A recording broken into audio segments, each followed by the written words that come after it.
সম্প্রতি আন্তর্জাতিক মানবতা বিরোধী অপরাধ আইনের সংস্কার খসড়া জনগণের সামনে প্রকাশ করা হয়েছে। সেখানে যদি কোনো রাজনৈতিক দল গুম, খুন এবং মানবতা বিরোধী অপরাধে অংশগ্রহণ করে থাকে, তাহলে তাদেরকে সর্বোচ্চ 10 বছর নিষিদ্ধ করার বিধান রাখা হয়েছে। আপনি কোন পক্ষে? আপনি কি ভাবছেন যে রাজনৈতিক দল নিষিদ্ধ করাই কি সব সমস্যার সমাধান হবে, নাকি এটি অন্য সমস্যা সৃষ্টি করবে? আমি সরাসরি বললে রাজনৈতিক দল নিষিদ্ধ করার বিপক্ষে। আমি কেন বিপক্ষে রাজনৈতিক দল নিষিদ্ধ করার, তার 6টি যুক্তি আমি তুলে ধরব। সাথে সাথে আমি আলোচনা করব বিকল্প প্রস্তাব কি হতে পারে।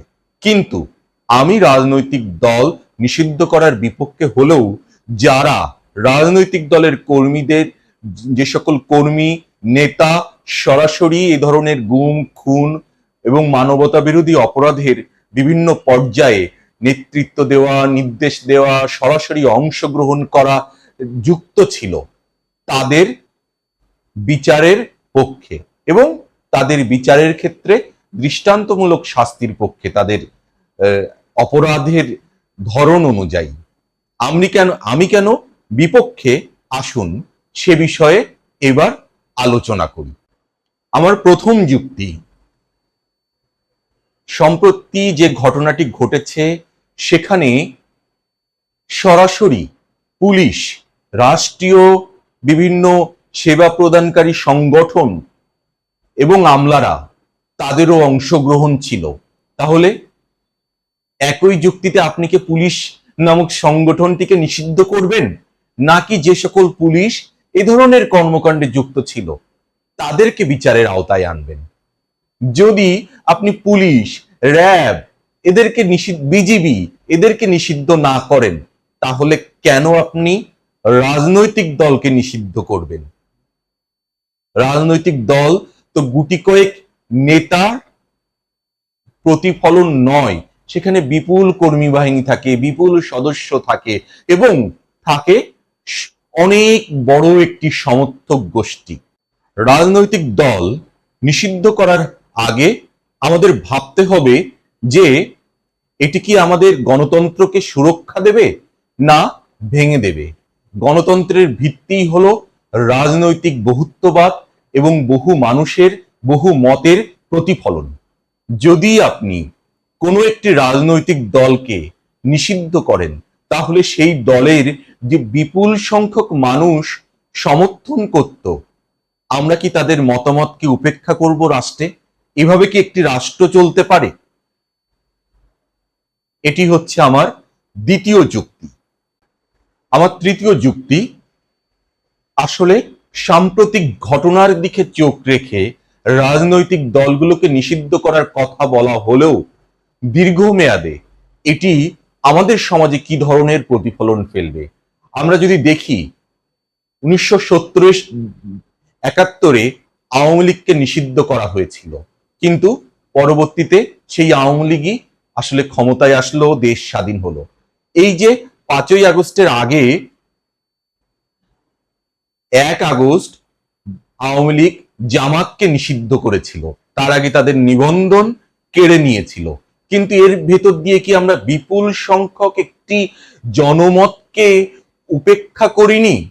অন্যদিকে বাংলাদেশের বাস্তবতায় আওয়ামী লীগের মতো একটি বৃহৎ রাজনৈতিক দল যদি 10 বছরের জন্য নিষিদ্ধ হয়, তাহলে সংসদে আমরা কি বিরোধী শক্তিশালী দল পাবো?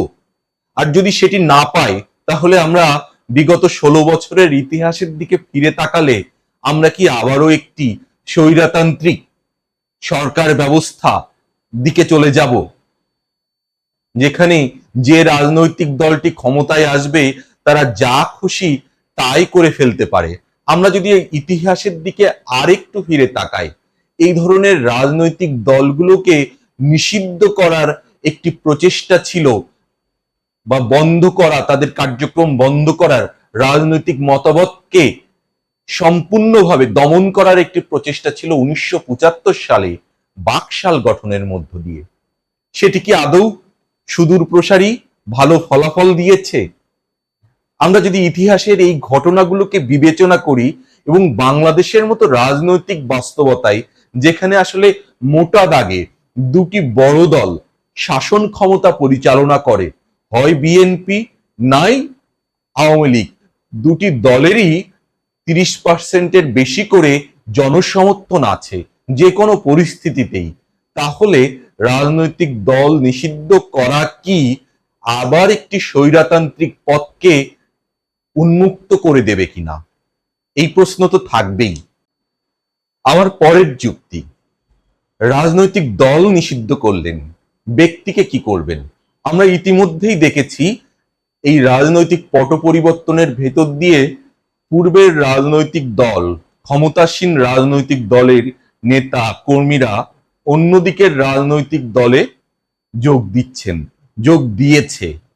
তাহলে তারা যদি সেই সকল রাজনৈতিক দলে যোগ দেয়, এই রাজনৈতিক দল থেকে অপরাধ করে অন্য একটি রাজনৈতিক দলে গিয়ে যোগ দেয়, তাহলে সেক্ষেত্রে আমরা কি অপরাধকে নির্মূল করতে পারবো, নাকি একই ঘটনার আমাদের এই ভাগ্য নিয়ে প্রতিনিয়ত একই রকম ঘটনা ঘটতে থাকবে? রাজনৈতিক দল নিষিদ্ধ করা কি আন্তর্জাতিক মানবাধিকার আইনের লঙ্ঘন নয়? International convention on the politics and রাইটসে বলা হয়েছে যে প্রত্যেকটি রাষ্ট্রে নাগরিকের রাজনৈতিক দল গঠন, মতামত প্রকাশের স্বাধীনতা রয়েছে।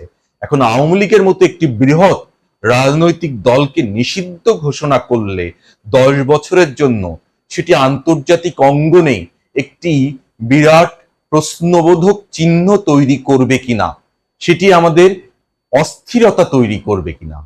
অন্যদিকে কোনো একটি রাজনৈতিক দলকে আপনি নিষিদ্ধ করলেন, তাদের কর্মীদের কি আন্ডারগ্রাউন্ডে চলে গিয়ে সামাজিক রাজনৈতিক অস্থিরতা করার সুযোগ তৈরি হয়?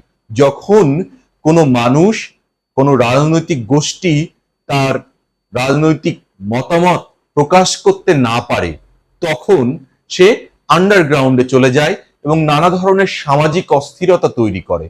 বাংলাদেশের মতো একটি উন্নয়নশীল রাষ্ট্রের জন্য সামাজিক অস্থিরতা কি উন্নয়নের প্রতিবন্ধক নয়? সামাজিক অস্থিরতা কি আমাদের অর্থনৈতিক প্রবৃদ্ধি সহ অন্যান্য সকল সূচকে আমাদেরকে পেছনে ফেলে দেবে না? অন্যদিকে সেজন্য আমি বলতে চাই, রাজনৈতিক দল নিষিদ্ধ নয়, বরং যারা এই সকল কর্মকাণ্ডে জড়িত ছিল, নেতৃত্ব দিয়েছে, অংশগ্রহণ করেছে, নির্দেশ দিয়েছে, তাদেরকে শাস্তির আওতায় নিয়ে আসতে হবে এবং ওই রাজনৈতিক দলকে বেশ কিছু কঠিন বিধিনিষেধের মধ্য দিয়ে তাকে রাজনীতি করার সুযোগ দেওয়া যেতে পারে, যেটি রাজনৈতিক এক ধরনের পুনর্বাসন হবে তাদের, কিন্তু তাদের বেশ কিছু রাজনৈতিক এবং রীতিনীতি মেনে চলতে হবে, কঠোর রীতিনীতি মেনে চলতে হবে এবং তাদেরকে মনিটরিং এর মধ্যে রাখা হবে একটি নির্দিষ্ট সময় পর্যন্ত।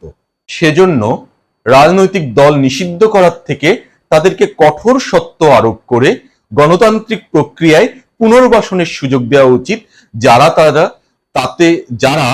তাতে তাদের ভুলগুলো প্রকাশ্যে স্বীকার করে এবং ভুল সংশোধনের জন্য সকল ধরনের উদ্যোগ গ্রহণ করে।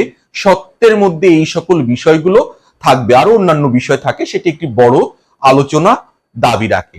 কিন্তু রাজনৈতিক দল নিষিদ্ধ করা দীর্ঘমেয়াদে গণতান্ত্রিক প্রক্রিয়া নিশ্চিত করার জন্য কোনো ভালো লক্ষণ নয়।